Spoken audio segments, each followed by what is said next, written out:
Welcome to Inside the Firm, a podcast dedicated to small business owners and hosted by entrepreneurs, Alex Gore and Lance Cayko. Each week, they take you on their journey of how to start, run, and grow a business by bringing you inside their architecture and real estate development firm. Get a behind-the-scenes tour of how these business leaders manage their clients and foster company culture while creating new and innovative projects. And now your hosts, Alex Gore and Lance Cayko.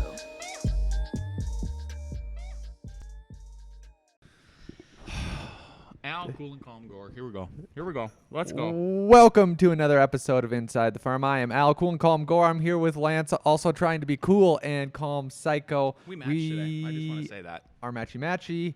The 2024 economy is on the rise. Are you ready? We're going to talk about designing a world-class firm. Yep. Confidence in the building sector. Longer and higher. Oh yeah, that's me too. That's me too. Al carry the show, Gore. Yep. It's gonna be a short and sweet one. We got about 15 minutes to knock out everything here.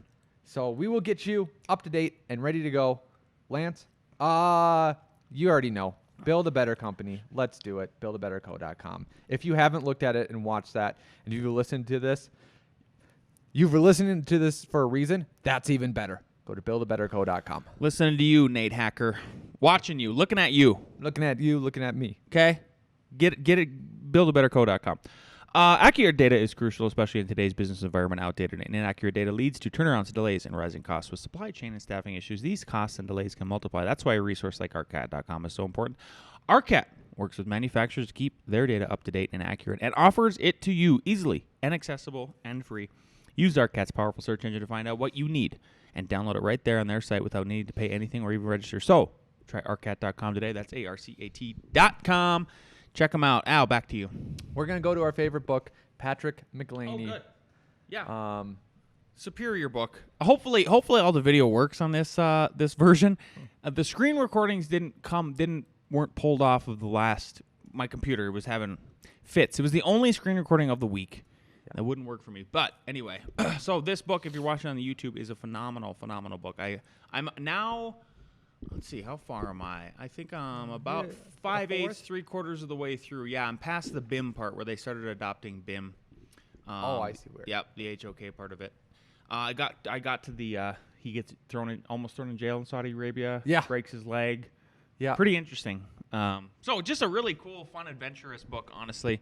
You would think anybody, like my initial impression of going into the book, you already were ranting and raving about it, but it was like, HOK is a giant firm. How can this be fun?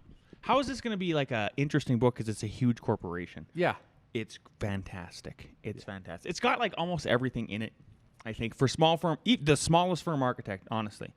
Like you could, if you're a single person firm, you could try to wear all three hats. Like you can apply these things to you. I think so too. You just scale it. You just scale everything down. Yeah. They have a whole technology board or whatever, and they have a whole technology thing.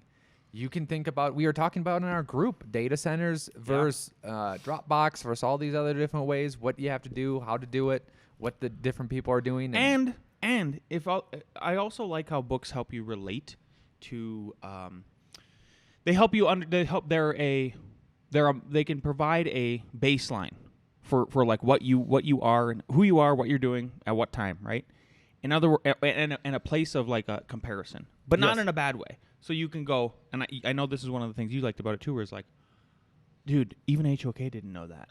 Yes. They were starting the first 20 years. The fact that like within the first 20 years, and then how they actually tried to force feed the culture after the original founders left and then came back, and then the new CEOs were there, and how it kept failing and failing and failing and failing. Remember this part? What? And then do you remember the one part we did? We did our cultural retreat. Yeah. We tried it, and now I don't feel bad about that. Exactly. And actually, I don't feel bad about it anyway because we ended up flushing out of it the sustainability crew, our portion of the web page. Yep. And some mission goals there, and like upgrading the office with sustainable initiatives, recycling, composting, all that kind of good stuff. Anyway, okay, back to I'm on chapter 3 now. as far as the podcast goes, and it's called To Design a World-Class Firm. There's some 12 bullet points I'll kind of blow through here. Al, maybe we'll pause, hopefully interrupt me and interject with any That's thoughts my you job. guys. Number 1, listen to your potential clients before you talk to learn what they really want and need, and you'll be an outstanding marketer. Yep. Number 2, listen to clients before you design, and you'll be a better designer who comes up with the most innovative solutions. Back to number 1, though, I want to make sure it's emphasized how critical then it is. When you're listening in those initial conversations, somehow you record it, even if it's manually, and then put it into a digital form. That was one of their big learning lessons. Yes. Right? Is Patrick at the end was like, I moved everything to paperless, because then they tell the story about Toilet. the toilet. The client wanted the certain colored toilet. A female judge, I think, is what it was. Yeah. And it wasn't just the color. There was like something wrong with the toilet that she had. Yeah. Yep. Yeah. It was literally a closed seat toilet is what she wanted, not a male open seat. Yeah, that's what it was. Yep. So they just never forgot about that. It was sort of their PTSD. And then when Patrick took over the firm, then he was digitizing everything, so he would not forget it. He would even people would send him like letters or something like this, or other information that was hand drawn, handwritten, whatever. And he insisted that his wife or his assistant Susie would then digitize it. Yep. Okay. Number 3, prioritize designing beautiful but functional buildings that really work for your clients over developing a recognizable personal style. Number 4, balance the natural tension between quality and schedule to get the best buildings completed on time and on budget. Yeah, everything's a balance. Number 5, innovate with the tools of your time. Discover new ways to use them, whether to be more organized or to create better designs. Number 6, get out into the world and help your city or client make good decisions about their building needs before design even starts. Number 7, assign the designer, project manager, and technical architect to a job at the start and have them see it all the way through. Very important. Very important. You got to keep that knowledge going. And it's like a sort of a give and take, right? Number 8, bring all other professions from graphics to interiors from PR to law in-house for closer collaboration. That is what I would love to do one day. Number 9, invest some cash back into your firm every year rather than distributing it all to the partners so you can grow or improve your practice 100%. Even when you start out, right away. Yeah. Right? Number 10, consider setting up your firm as a corporation meant to outlive you rather than a partnership that dies with the partners. Number 11, restrict stock ownership to active employees so you can control the company and its destiny. And number 12, create a virtuous cycle by offering to sell newly issued shares of stock to younger employees as the company grows. This will build your loyalty and your firm's value. I know Oz does that. I know JLG does that. And I wonder if they read the HOK book. Exactly, too. And then also he said sell rather than just give. Yeah. People buy in. I can't wait to interview him again. So great book. Good. Yeah, because you're going to do a post, read the book. You've got all your Al notes all over the place. Exactly. Fantastic. Yep. All right, what do we got next, Al? Okay, home builder confidence rises the 3rd straight month as mortgage rates decline, which is great. This article was, yesterday. Nice. Yesterday. Good. So the confidence rises again. Here's the National Association of Home Builders / Wells Fargo gauge on sentiment. NAHB. 50 indicates that more builders view conditions as poor than good. Mm-hmm. So lower than 50. So we dipped down and we've been kind of below 50. Look at that. It's been choppy, just like last year's economy. Yep. And choppy. now we're on the rise. On the rise. Ooh, okay. So January was 44. We want to be above 50. It's just like the AIA Billings Index where it's got to be above 50, right? Yep. Okay. February, 48. Ooh. Yeah. Do you see that? Well, I can tell you, we are feeling super optimistic. That's the title of this episode, the 2024 Economy Rises. Are you ready? Inflation is being tamped down. Again, thank you, Joe Biden, for actually allowing the development of more oil than President Trump. I just can't get over that stat. It's blowing my mind. Give credit where credit's due. Way to be, Joe. So the inflation is leveling out. There's this, what's it? Headlines. Headlines have to catch your attention. So the headline is hot inflation reading reinforces the Fed cautious approach to cut. Clickbait. Yep. There you go. To rate cuts in 2024. So this is a whole bunch of clickbait right there. Yeah. And they focus on clickbait. And as I just said, the inflation's going down because it is. Yes. But look. Oh, This is what they call red hot inflation. Well, I mean, compared to No. But look, that's not red hot. Like if it would have shot. No. I know. I'm trying to. Hey, Yahoo Finance. I'm trying to soften Al's brutal blows. It's flattening out. Yeah. No, I'm going to anti-charm school. You watch out. This is exactly why. This is why the economy's gonna heat up again. It's all baked in again. People just need some stability, and again, all we need is just Jerome Powell, whoever else is running the show. What's her name? Oh, yep. Janet. Yes. Janet. Yelling. Woo! Quarter point. That's all I need. Quarter point. Next meeting. Come on, quarter point. But this is what this said is that it won't happen next meeting. Yeah.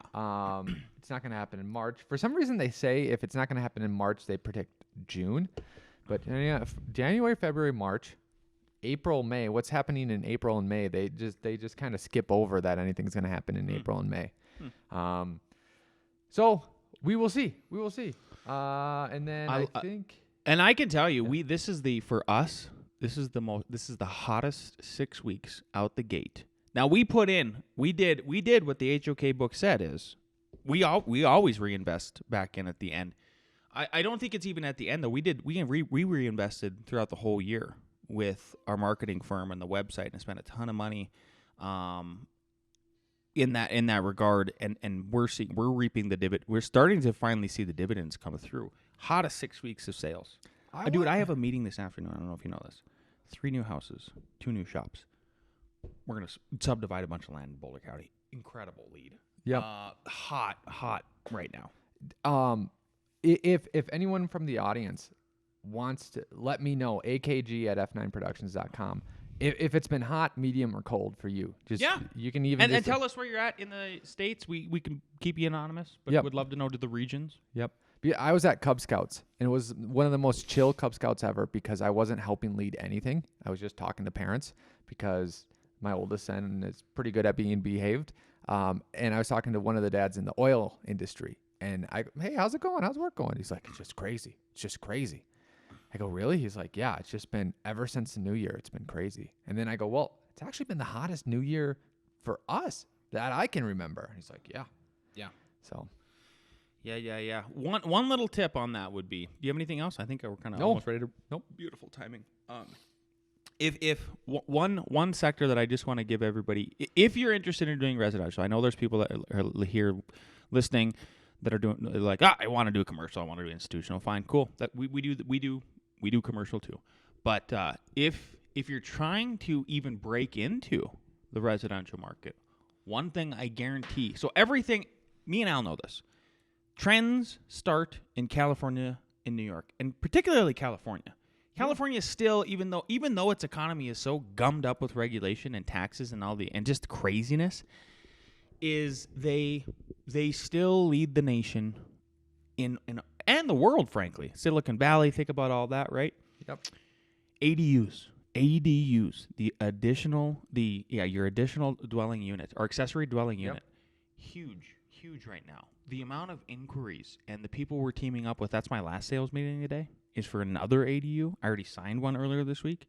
And if you can team up with somebody who is already marketing them, or you're marketing for them themselves, like I highly recommend adding some kind of blog to your webpage, a whole other webpage about them. Even if you don't do them, just explain what they are.